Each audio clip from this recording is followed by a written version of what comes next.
besuke eganile nakwezinye indawo. But now la into esizwayo ukuthi Jesu akasho nalokubani ukuthi mama bheke indodana bheke unyoko, kodwa usho kuMaria noJohane. Manje uMaria bekungumama kaJesu and uJohane bekuyinomfunda kamthandayo. Le esizwa ngayo iBhayibheli ukuthi ngelinye ilanga wayecamela esifubeni sakhe. Hallelujah. Now bazalwane uthi lana uMateyu kwenye indawo uthi abaFarisi sebezwile ukuthi ubathusile abaSadusi bahamba bayakuyena bayomlinga. Omunye wabaFarisi wambuza isazithetho sathi Jesu umuphi umthetho omkhulu kunayo yonke? Then uJesu usethe wokuqala thanda uNkulunkulu wakho ngayo yonke inhliziyo ngayo yonke ingqondo nangomphefumulo wakho.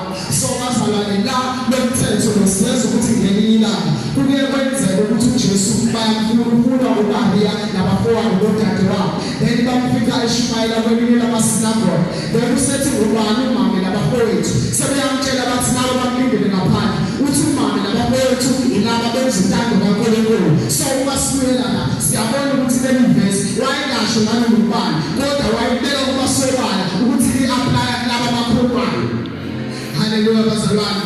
Now lana asikhulumi ngothando luka-Abrahama ku-Isaka, asikhulumi ngothando lika-Abrahama kuSara, asikhulumi ngothando luka-Isaka kuRebeka, asikhulumi ngothando lu-Amnoni ayaba nalo kumdadewabo uThamari. Sikhuluma ngothando lendodana nomama. Now siya-understand ukuthi kusho ubaba relationship nengane yakho but akufani okamama nendodana. Hallelujah. Sizwa la uPaul uma ibhalela abaseKorinte. Now uthi noma ngikhuluma ngengelo ngelemzengelosi kodwa uthando belingekho kimi yafana nensipho yothando. Uthi izintathu lezinto ukholwa number 1, ukwethembeka number 2, nothando lesithathu. So zonke lezinto ezinkulu but akukho okukhulu okudlula uthando because njengamanje uLord lesishoda ngayo. Yes sesishumayelile but luphutana. Yes sesifakazile luphutana. Bazalwane uthando oluvezwa la uthando abazalwane kufanele bebe nalo. Na umama mebona indodana yakhe iphume esandleni akahambi ekhuluma ngayo akayihleli. Umama akanaso isikhathi sokudebate nomunye umuntu ngendodana yakhe kodwa uhlala nayo phansi ethi my son we are going to run into a problem. How do we go forward? Now how do we fix things? Hallelujah bazalwane. Ngisekhona bazalwane. Ngisekhona bantwana. Bazalwane ngizosatha isikhathi esiningi but ngizoqinisa nje lento eyodwa ukuthi ngaphandle kothando konke singakwenza but ngaphandle kothando because ukuthi bebhalela ibandla laseRoma uthi kuyofika uprofeta isikhathi okuphela ngaso izilimi zophelelwa isikhathi but uthando alipheli. Ukuqhubeka no-chapter 13 leyo ndawo uyathola ukuthi uthando lenzani. Uthando alusigabusi, uthando alusiyayazi leyo ncwadi bazalwane. Ufike uyifunde mawufika ekhaya izinto ezenziwa uthando njengamanje kuyenzekalayo emabandleni sandela abazalwane abaprofethayo yebo kuhle sandela izilimi yebo zinhle sandela abaweshiphayo kuhle kakhulu but yikho uthando. Njengamanje abazalwane baphakeme luphutha sisahamba ngakho. Into abangayazi abazalwane ukuthi uthi uJesu mhlazane ukufika ngale nabantu abaphika awona abantu abangakholwa but abantu abakholwa abasiyezwa ukuthi ngoba kwabantu abaprofethayo kube kwabantu abenza izinto ezinkulu ngegama likaJesu benze bemangala bethi labo ngoba besenza kahle manje indaba uthi usazi besithi kubo anginazi dedani mina benzibobo. It's because abazalwane basijaka iziphutshumela ngezinto ezinkulu sijaka ukwenza izinto ezinkulu bese sisihlulwa yezingane. Uthando soze laphela lisho njalo iBhayibheli konke kuzokhoza uNkulunkulu as long as uNkulunkulu esakhona uthando ukhona. Bazalwane akukhulumi ngothando lukasisi uBhulu kodwa ngikhuluma ngothando lamzalwane lomzalwane. Uthando lomzalwane when you are sisi swakho bengekho right, when you are sibhuti wakho bengekho right, awuhambi bazalwane. Hallelujah. Hallelujah. Bazalwane akenihlale phansi lo Romans chapter 13 ufunde ngothando ukuthi umthetho wonke uhlulele la uthandweni. Now uma esho nje uJesu useqinisa lento ke manje ye-relationship between umzalwane nomzalwane, because uPaul ubekhona and bebekhona bonke abafundi. uMaria siyazi ukuthi ubekhona hamba noJesu. Yebo, ngiyavuma Maria uhaphile nami, ngiyavuma ukhombisile ukukholelwa mina because uyena wabatshela ukuthi enzani konke akalitshela kwabo. Uyena uhaphile nami bese uthembekile kumina impela, but now thembeka kulabo abaseduze kwakho, because ngaphandle kwalokho ivangeli alikho, because ngaphandle kothando alikho ivangeli bazalwane. Ngiyabonga kakhulu.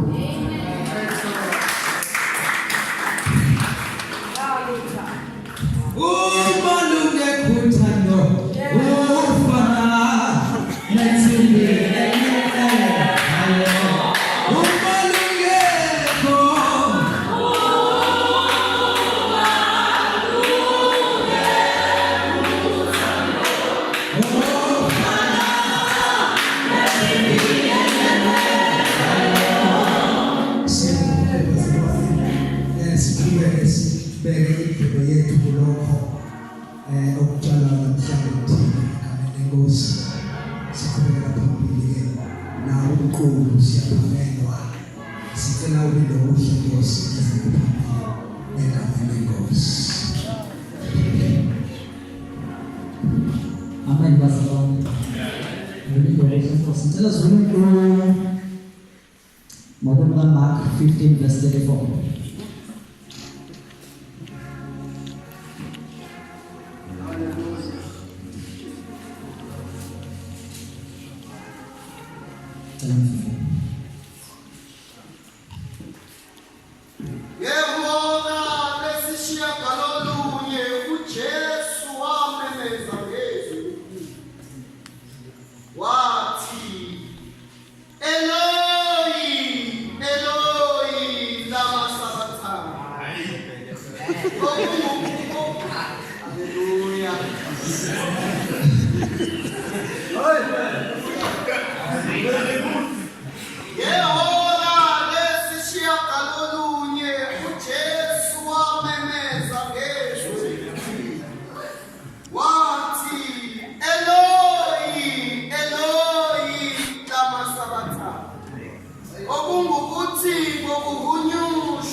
Bazalwane lapho sifunda khona sithola uJesu inakhala ngayo ukushiywa. Uthi Eloi Eloi lama sabachthani, ukuthi Baba ungishiyela. Into eyenza la bathandekayo ukuthi ukuze sizofika la ingenxa yokuthi isimo uJesu abeyise ngene enyameni nesimo aseyiso mayesephume enyameni asisafana.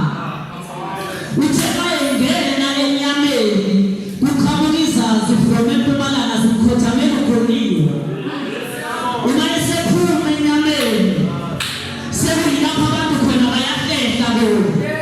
Ngaleskhathi engena enyameni abahlakaniphile bezwe bezabuye. Ngaleskhathi esephuma abahlakaniphile bezwe bayamthuka. Isimo yiso engena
indodana kaNkulunkulu abona amadodakazi abantu emahle angena kuwo abatholela abantwana. Now iBhayibheli mase qhubeka lithi iBhayibheli uNkulunkulu wathi mayebheka leli simo bese wathi my spirit will not contend with the man forever. Bese wathi iminyaka yakhe nje kuzoba iminyaka e-120. Lithi iBhayibheli ngesiZulu abengikhuluma isiZulu uthi kanjena umoya wami kusho uNkulunkulu uthi umoya wami awusayi kumusa abantu kuze kube phakade. Kodwa iminyaka yakhe izoba iminyaka e-120. So uJesu ngenxa yokuzothi usezoba kwi-position yethu la usezoba kwi-position yethu into eyenzakalayo uJesu uma esefika yena akasakhulumi ngeminyaka e-120 abamnyama uJesu sebekhuluma ngempilo engenakuphela ngoba uJesu njengoba efa akafi ngalesimo ayindlela eyisifo wayehlonishwa ngena uyathuka mayekhula kodwa manje kwaqala ukuthi no abonanga yena kodwa sekukhona izinto ayithwele emahlomba ezilezinto ayithwele ziyahlulela ukubekezeleleka kodwa uNkulunkulu wathi mayesefika emlamuleli phela umkhondo wekuba umlamuleli wodwa kodwa sibuka ama-applications wakho umlamuleli umuntu nje ufika kuqalweni afika ahlukanise kube nokuthula owokuqala i-application yokulamula ukuthi ngifike ngilamule ukuphela ningabe nisaba oyesifika i-application yokulamula ukuthi ngifike niyangabulayo uJesu ufika kuqaleni umuntu uNkulunkulu yena kafika lamule ngophela ufika uthatha icala lalo ukuze lo ezoba muhle kulo kwathi ububi balo semtala kuyena manje amazulu abuka ukuthi sengishiwa kwi-position yami ngidlala kunobuhle ngisuka kunojokile ngoba lithi iBhayibheli wenziwe isono uyithina siboluluma alibonwe igama lenkosi ungeza shoba ungeza kodwa iBhayibheli labathandekayo sekuhlala phansi uma lithi baba ungishiyelana bekhuluma indaba ye-displacement kulaba bebafulathele usesukile kulowo bemuhle wamiyekela yena wenza kulaba bebebani ngoba ububi balaba sekubalelwe kulo ukulunga kwabo sekubalelwe kuloya ama-abortions asebalelwe kulo kodwa ubungcwele babalelwe kulo i-pornography yabalelwa kulo kodwa ubungcwele babalelwa kulo.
Mntwana uNkulunkulu usindisiwe ngakhona ngithanda kakhulu uJesu. Amen.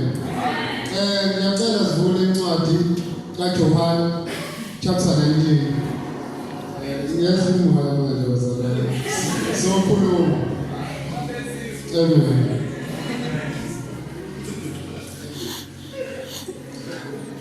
John chapter 19 verse 21.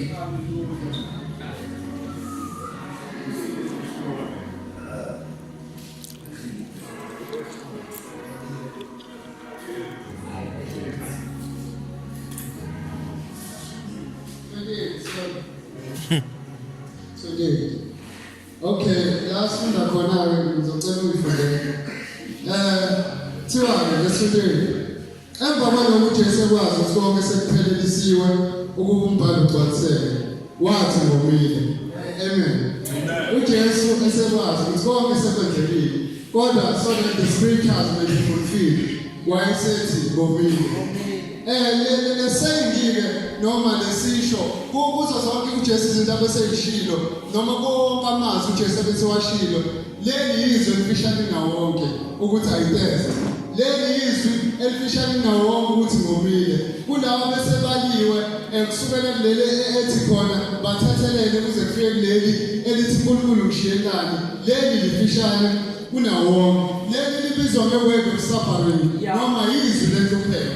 Ukuthi uJesu lelizwi liveza ukuhlupheka kwakhe ukuthi wahlupheka kanjani esiphambanweni. Ukoma akuyona indawo emnandi noma into emnandi.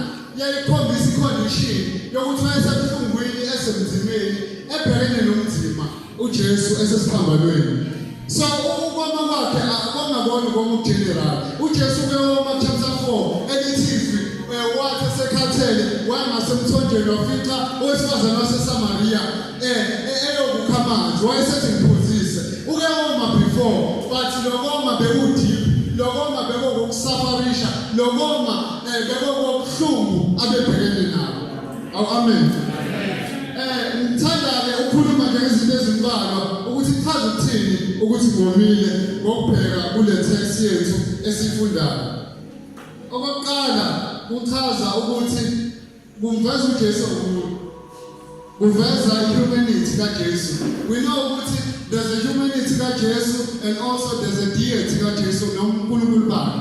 So lana sivezela ukuthi uJesu though uNkulunkulu but at the same time umuntu. uJohn chapter 1 uthi ulizwi waba inyama wakha phakathi kwethu. Okusho ukuthi uJesu wayeUNkulunkulu futhi umuntu. Now Jesus was a God man. He was 100% God, he was 100% man. Lezinto zowu-2 noma la ma-natures awu-2 aye in unity here. Ayengaxabani, ayengekho separate futhi ayengahlandele ukuthi kube into eyodwa. But ayehlukene kodwa umuntu oyedwa. uJesu was fully God, fully man. 100% God, 100% man. But lezinto zazizange-affectane. uNkulunkulu bakhe bamngam-affect umuntu bakhe nomuntu bakhe bamngam-affect uNkulunkulu bakhe. Amen. So lana-ke sizovezela umuntu bukaJesu. uJesu besekhombisile uNkulunkulu bakhe ezalwa ekwazi ukulokhunja ukubona inhliziyo zabantu besivezela uNkulunkulu bakhe enolwazi lonke elithi wayebuzana nababhali nabaFarisi ingane. Lokho kwakhombisa ukuthi wayeUNkulunkulu ehamba phezu kwamanzi wayekhombisa uNkulunkulu bakhe evusa abafile ekhombisa uNkulunkulu bakhe. So uJesu bese displayile i-deity yakhe noNkulunkulu bakhe. And now sezoveza-ke ubuntu bakhe. Kwezinye indawo uvezile ubuntu bakhe ukuthi abe indodana kaMaria. He was son of God but at the same time a son of man. Wayezalwa uNkulunkulu kodwa at the same time ezalwa uMaria. So wayeveza ubuntu bakhe. uJesu lithi wakhule ekwazini nasemseni wabantu. Okusho ukuthi yize wayeUNkulunkulu enolwazi lokho uNkulunkulu is omniscient noma zonke izinto. But at the same time uJesu wakhula ekwazini as a person, wakhula kwi-knowledge as a man. So nalapho ukhombisile ubuntu bakhe and uyaqhubeka ukuveze ubuntu bakhe ukuthi umuntu simbona noma khona la simbona kwenye indawo elamba, simbona kwenye indawo elala emkhunjini. So uJesu-ke uvezile ubuntu bakhe ukuthi umuntu and-ke lokhu-ke kusivezela ngokugcwele uJesus was a man. uNkulunkulu akalambi, uNkulunkulu akomi, but uJesu la uthini? Uthi ngomile. So uyavezela ukuthi ngingumuntu ngoba uNkulunkulu akomi, ingelosi azomi, but uJesu lana uzosikhombisa ubuntu bakhe ngokuthi athi ngomile. Amen. Okwesibili sivezelwa ukuhlupheka kaJesu noma ubuhlungu bakhe. Njengoba leli zwi bese lichazile ukuthi lobuhlungu uyasi-expandela-ke ubuhlungu bakhe noma usivezela ipain ayekuyona, i-agony ayekuyona, i-suffering ayekuyona esesiphambanweni. Okokuqala uJesu wayethesti physical. In-literal sense wayewumile vele. Wayewumile uJesu ngoba kwakuningi okwakwenzeka lelana. Kwakuwusuku olude ekade bemenza izinto ey'ningi bemhambisa iy'ndawo ey'ningi. Jesus was thirsty in the literal sense. So uJesu-ke izinto ey'ngaka ekade ezenza azonke. Siyakhumbula ukuthi egcina ukuphuza into noma egcina ukudla okudliwayo kwakuyi-Lord's Supper. Lithi izwi kwabe setafuleni bedla isidlo sokugcina. So uJesu wagcina ukuphuza lapho. And after that, lithi izwi wayeGetsemane. And eGetsemane, lithi izwi wafika wakhuleka khona 3 hours. Lithi wayephuma umjuluko oyithukuthuku segazi. So umuntu wejuluka waphumani, angithi phuma amanzi. So uJesu-ke at the same time wejuluka but at the same time phuma negazi.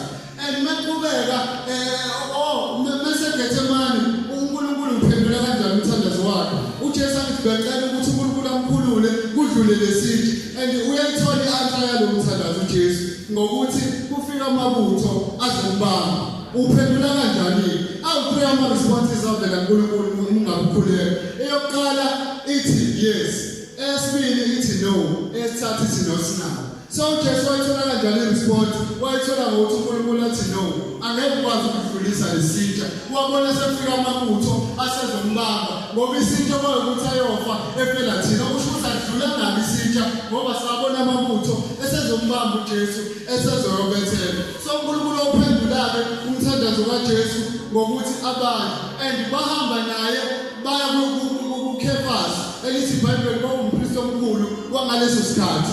And akagcinanga lapho bahamba naye uthethe icala baya kuPilato. Basuka kuPilato wayiswa kuHerodi waphinde wabuyisela uPilato. uPilato wamshaya engazitholi icala kuyena wamshaya wayesethi ababone bamenzana amaJuda.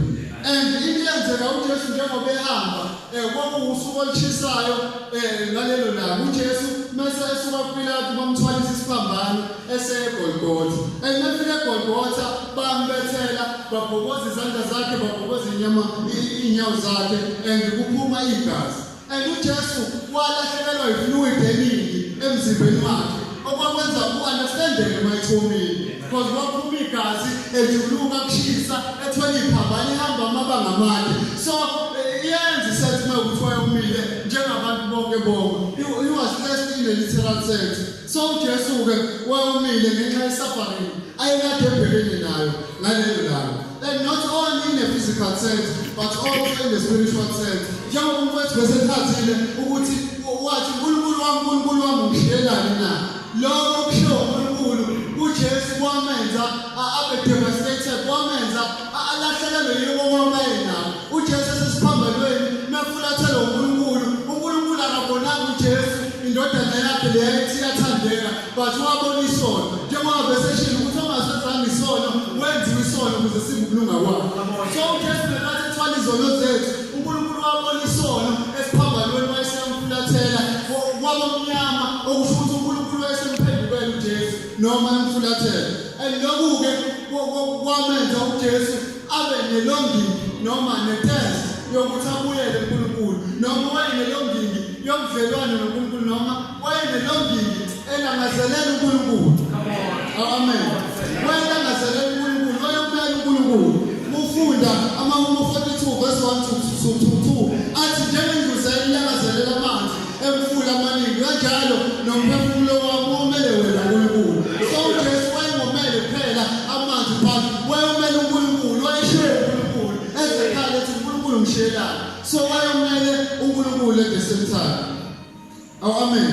So ngithanda ukubuza ukuthi ngabe wena do you bless for God? Ingabe uyamumela uNkulunkulu? Ingabe uyamlangazelela uNkulunkulu enhliziyweni yakho? Ingabe inhliziyo yakho igcwalisa ngani? Siyazi ukuthi uMadala uNkulunkulu wadala abantu ukuthi babe nespace noma babe nendawo engasatisfy uNkulunkulu kuphela. So umuntu ngaphandle kaNkulunkulu unemgodi noma indawo ufuna ukugcwaliswa. Ingakho abantu bezogcwalisa ngamantombazane ngengcebo nayo yonke into umona nabo bonke abakwenzayo ngenxa yokuthi badinga uNkulunkulu. So namhlanje ake ulambele uNkulunkulu, uye ulambele izinto zezwe engeke zakusuthisa. Ngisho ukuthi akanama-billions but still usazofuna more. Ngisho ngale into bethi-10 ube ney'nsiza eziwu-10 still uzofuna more. Ngisho ngakho konke ube nezindlu still uzofuna more. But uNkulunkulu uthatha i-satisfaction, uNkulunkulu uthatha i-contentment, uthatha injabulo, uthatha konke ukuphelela. So ingabe ulangazelelani namhlanje? Yini leyo olangazelelayo? Ingabe yini ekugcwalisa inhliziyo yakho? Kumzalwane ngabe uya e-closet ukhala uNkulunkulu ngifuna ukwazi uNkulunkulu ngifuna ukuba satisfied ngifuna ukwaneliswa nguwe. Amen. Siyaphali ala okugcina. Khombisa ukuhlonipha kwakhe ama-scriptures. uJesu impilo yakhe oyi-fulfillment e-scripture. Ukuzalwa kwakhe wayezalweni ukuzogcina umbhalo noma ukuzogcwalisa i-Old Testament. Konke okwakushiwo ngoJesu kwi-Old Testament kwakumele akugcwalise. And la siyabona ukuthi lezi ngesinye seyiprofetho uJesu ayigcwalise. Ngicela sifunde amaHubo 69:21. AmaHubo 69:21 bese ngihlala phansi.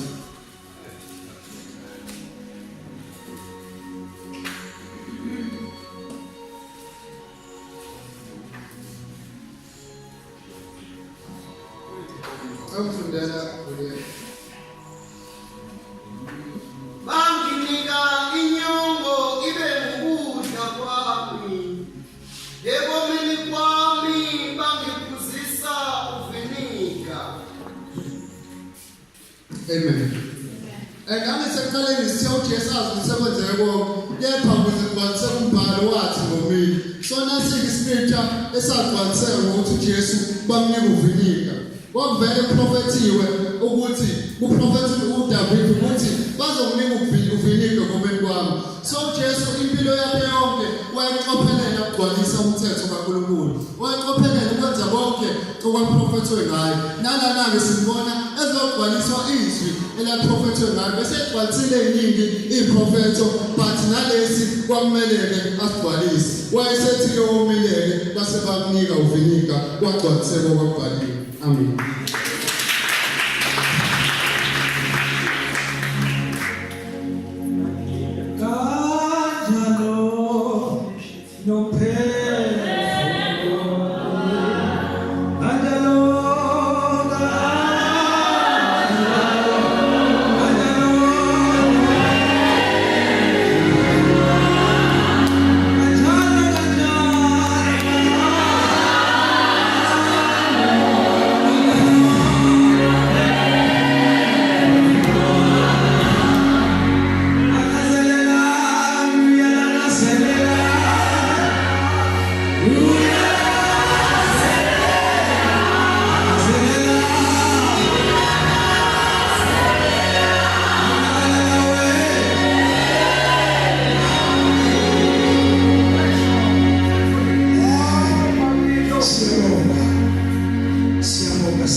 Ngosane noma kamshungu ngumntwana kaNkulunkulu ngisindisiwe izono zami zithethelelwe. Amen.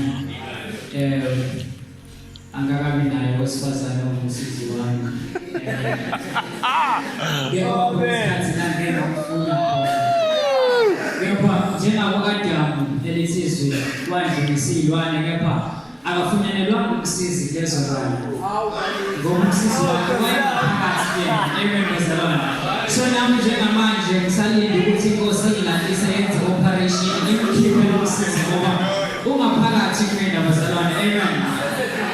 Ngibingelela ama-alumni, ngibingelele yonke i-executive, ngibingelele osisi nobhuti, ama-4 years, ama-3 years, ama-2 years, nabo-bundle of joy. Amen bezalwane. Inzima ithaskhi engibhekene nawo bezalwane, kepha ngosizwa inkosi. Abafowethu asebedlule ngaphambi kwami ngiyalihlonipha uDobo lokubona olubekwe inkosi. Ngokukholwa nami ukuthi nami ikhona inkosi into eyibekile kumina bazalwane. Amen.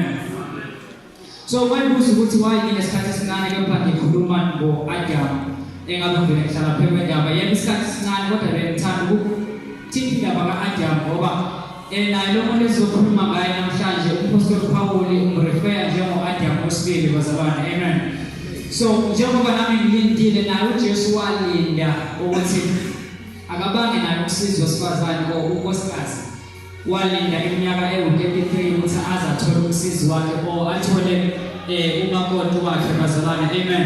So le process yakhe yokuya eCalvary njengalokhu no-Adamu unkosikazi wakhe wakhishwa ezivanjeni zakhe noJesu naye uma ehlatshwa ebandleni kwakhishwa umakoti wakhe njengoba lisho iBhayibheli ukuthi we are the bride of Christ. Amen bazalwane.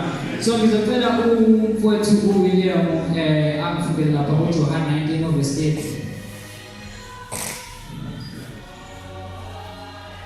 Wathuka uJesu wamukele ifinika. Wathi ufesiwe wangilisa ikhaya.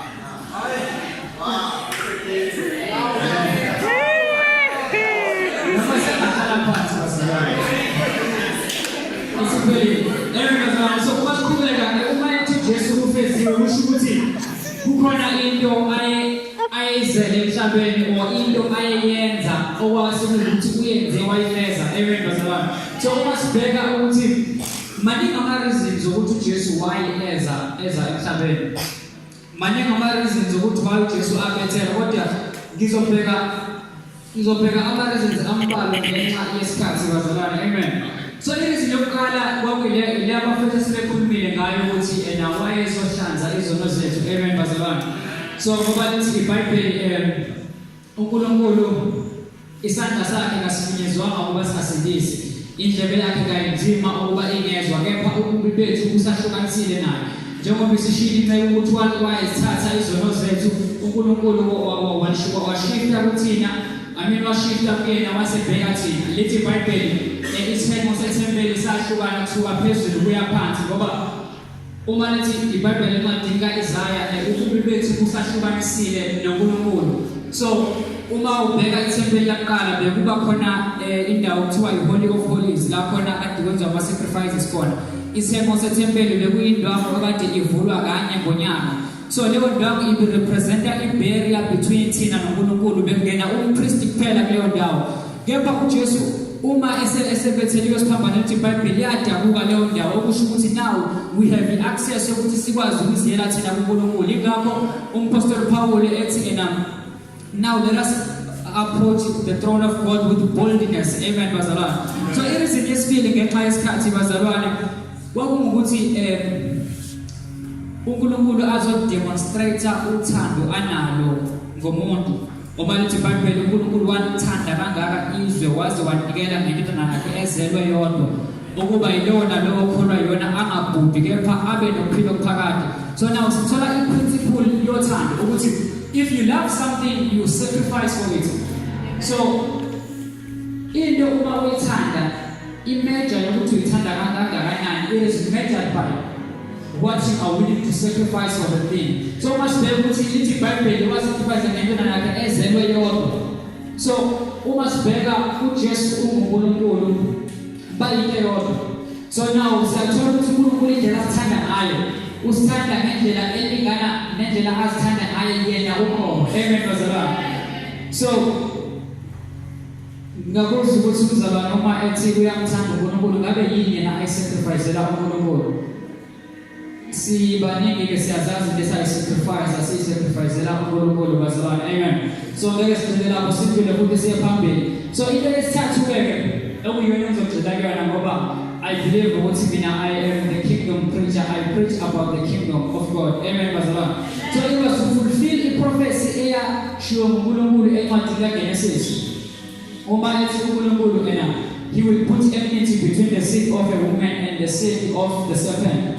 So uthi the seed of the serpent will bruise the heel of the seed of the woman, and the seed of the woman will crush the head of the serpent. Amen bazalwane. So now uma ethi uNkulunkulu the seed of a woman will crush the head of the serpent. So sibheka ukuthi ikhanda limele so ikhanda it stands for dominion, it stands for a kingdom, it stands for ubusa, or it stands for inhloko, uphatha. Amen bazalwane. So now what happened is ukuthi uma uAdam naEva benza isono, there was a shift.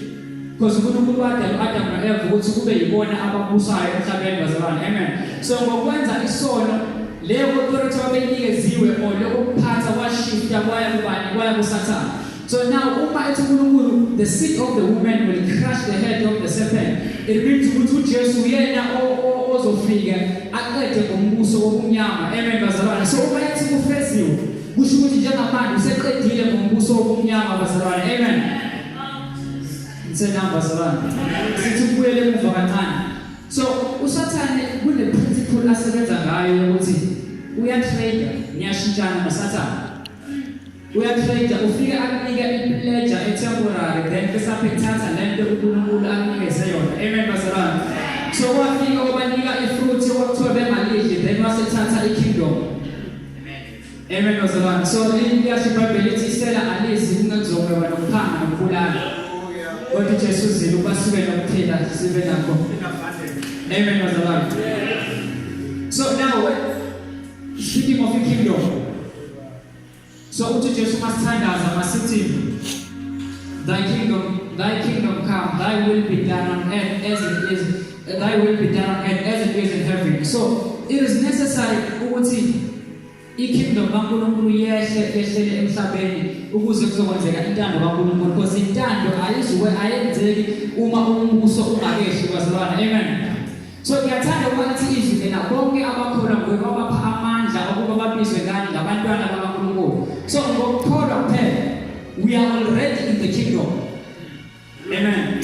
So now one into enhlaka iyodwa ukuthi why uJesu wathi kufeziwe but we are still struggling. Izinto abastrugglisha ngazo in the Old Testament nathi sisastrugglisha nazo. Amen. So I see God manifest the kingdom. Lo mbuzo now ukuthi kanti inkinga ekuphi? Kanti because we know ukuthi usekwenzile kwakuJesu kaphelele. So i-answer iyodwa ukuthi uJesu uqedile but usele ngakuthina manje. That is why Apostle Paul ethi the weapons of our warfare are not carnal but are mighty through God to the pulling down of strongholds. Amen bazalwane. So to the pulling down of stronghold and casting down imaginations and anything that exalts itself above the knowledge of God. Amen bazalwane. So now the only problem is now is our mindset. Ukuthi konke sekuphelile ukuthi umtshayela leshumayela izolo ethi lamagibhithe wabona namhlanje awusawuphindi wabona. So uNkulunkulu waqeda ngabaseGibhithe but the only thing esisele waqeda ngabo physical but inkinga esisele kwi-mentality yabantwana baka-Israyeli ngoba mawuthi yabheka baphuma eGibhithe but mentally babengakaphumi eGibhithe. Amen bazalwane. So lithi iBhayibheli uMose uma esentabeni basala bayikhandela abanye uNkulunkulu. So uzozibona ukuthi umqondo wabo wawusakoshiwe ukoshelwe eGibhithe bakhanda uNkulunkulu ofana ngale kade beyidumisa eGibhithe. Amen bazalwane. So uJesu usefikile wasifela waqeda kahle kahle impi esiyilwayo isinqotshiwe thina. But the problem is our mindset. Amen. That is why Apostle Paul ethi let us be transformed by the renewing of our mind. Amen. So now, indaba iselenga kuthina bazalwane ukuthi umkhondo wethu ngabe sinawo umkhondo wawoKristu. Amen. So kubalekile ukuthi sizazi ukuthi singamadodana namadodakazi kaNkulunkulu, because Satan ileyo nto afika ayithatha. Usathane whenever efika empilweni yakho, he will fight against the word of God empilweni yakho. Amen. Ngixolisa ukuthi bazalwane angivuthi about ukuthi ufeziwe but ngikhuluma nge-application yalento ukuthi sikwazi uku-apply ukuthi yebo uJesu usaqeda, but now how do we access izinto zawe-kingdom? Umusa uthi ufikile, but how do we access izinto zawe-kingdom? Umpostoli Paul oba seGalatia 4 uthi now I tell you that even if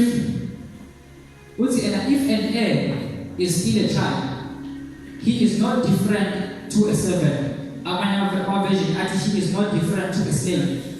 So now, uma sikhaza le yawo ukuthi uma indlalifa isaseyingane, yebo khona iyabusa lokho ebusayo, kodwa ayihlukene nesigqili. Ngoba you cannot inherit anything makabe mature. Izinto zikaNkulunkulu, God will bless you according to the level of your maturity.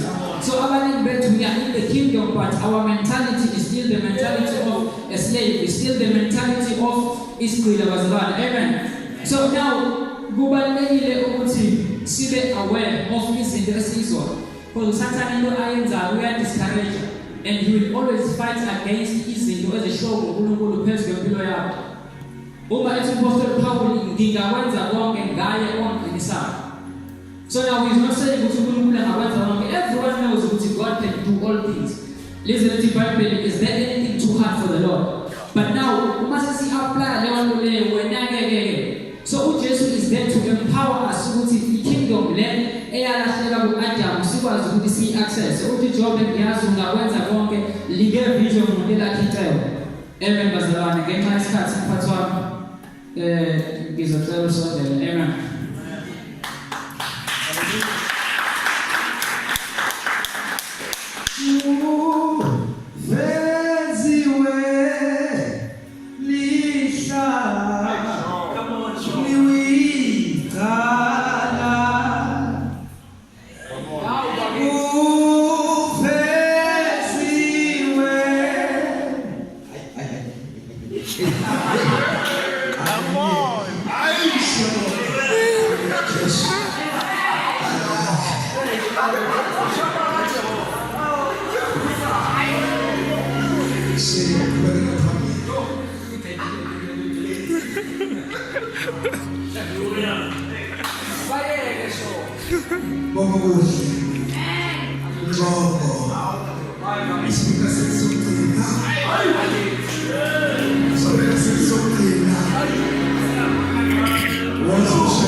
Wamemeza ngezwi elikhulu wathi, Baba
Nkosi yami konethina kodwa uNkulunkulu usiyamazulu uzohlala thina. Nkosi yami kujabula ukuthi iba so special. Ikhuleka ke kuvela into yokuthi inani esameni aliphakeme. Ngase ukuthi ke into uyithenelwe ngemali ebizayo angazi ukuthi ufika njani nayo kodwa awukhuleki ungayiko.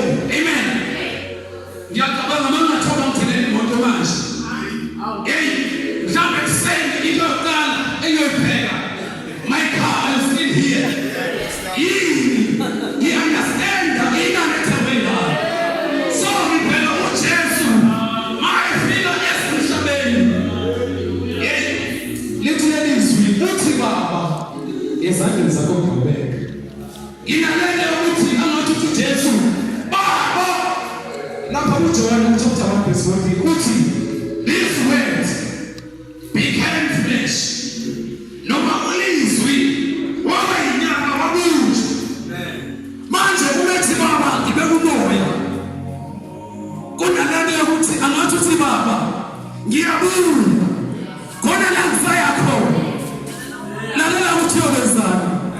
Wasithatha izikhiye awuzokufa ehadensi. Wasithatha izikhiye awuzokufa ehadensi. Hallelujah.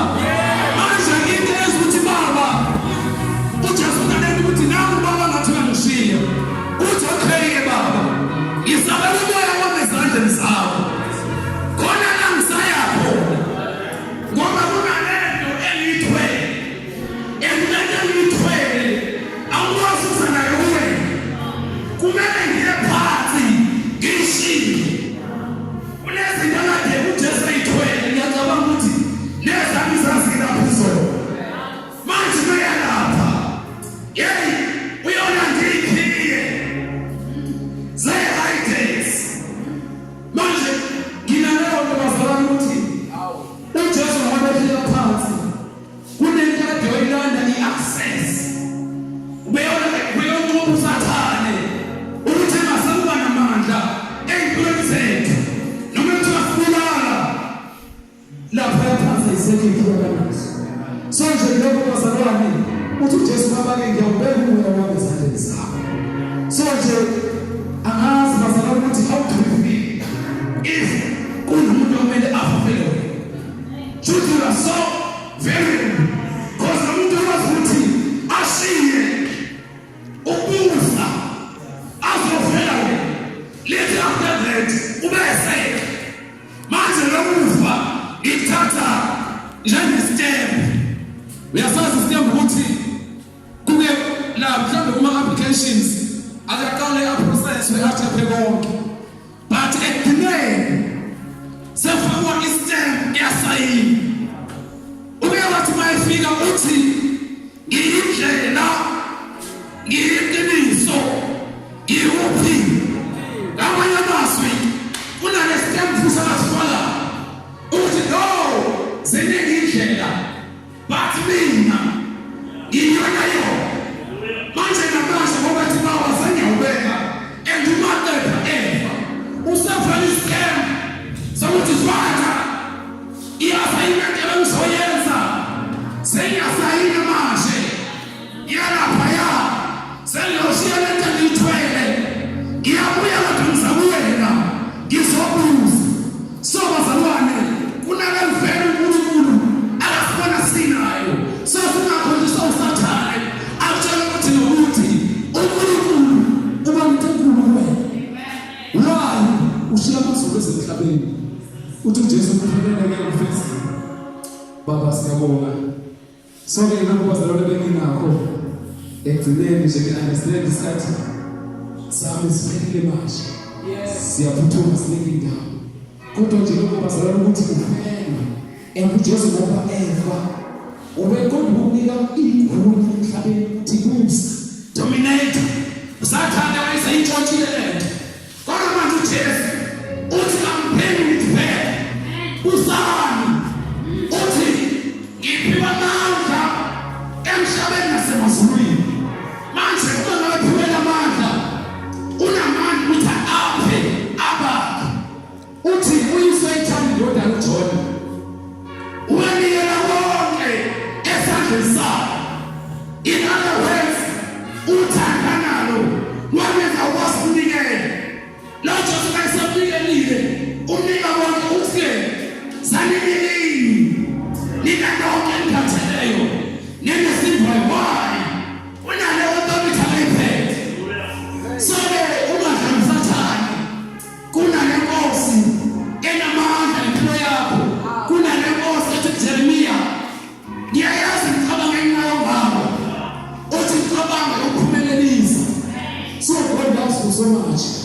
Nasi indaba wafa egcineni.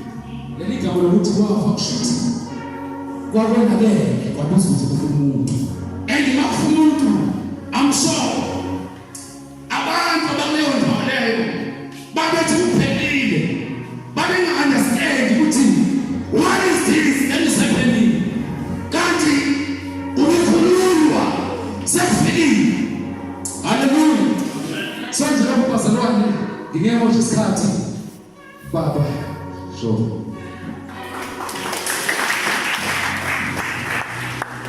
Uphelele ufesiwe ihlawuli wicala uphelele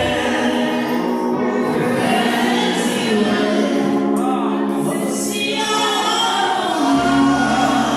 Siyabonga ngenkosi. Ngiyacabanga ukuthi konke obekumele kwenziwe kule ndawo sekwenziwe.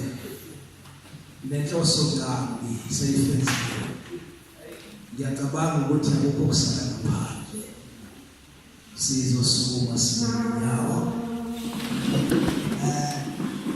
Mhlawumbe ngidlulise kukhulu bazalwane ukusibekezelela. Yazi mhlaka abaningi uma leshayona ngizulibhena bayibuka kakhulu ukuthi angithathana. So siyabonga ukuthi nisibekezele kakhulu sithi isikhathi senu ayikho siphosisa lokho futhi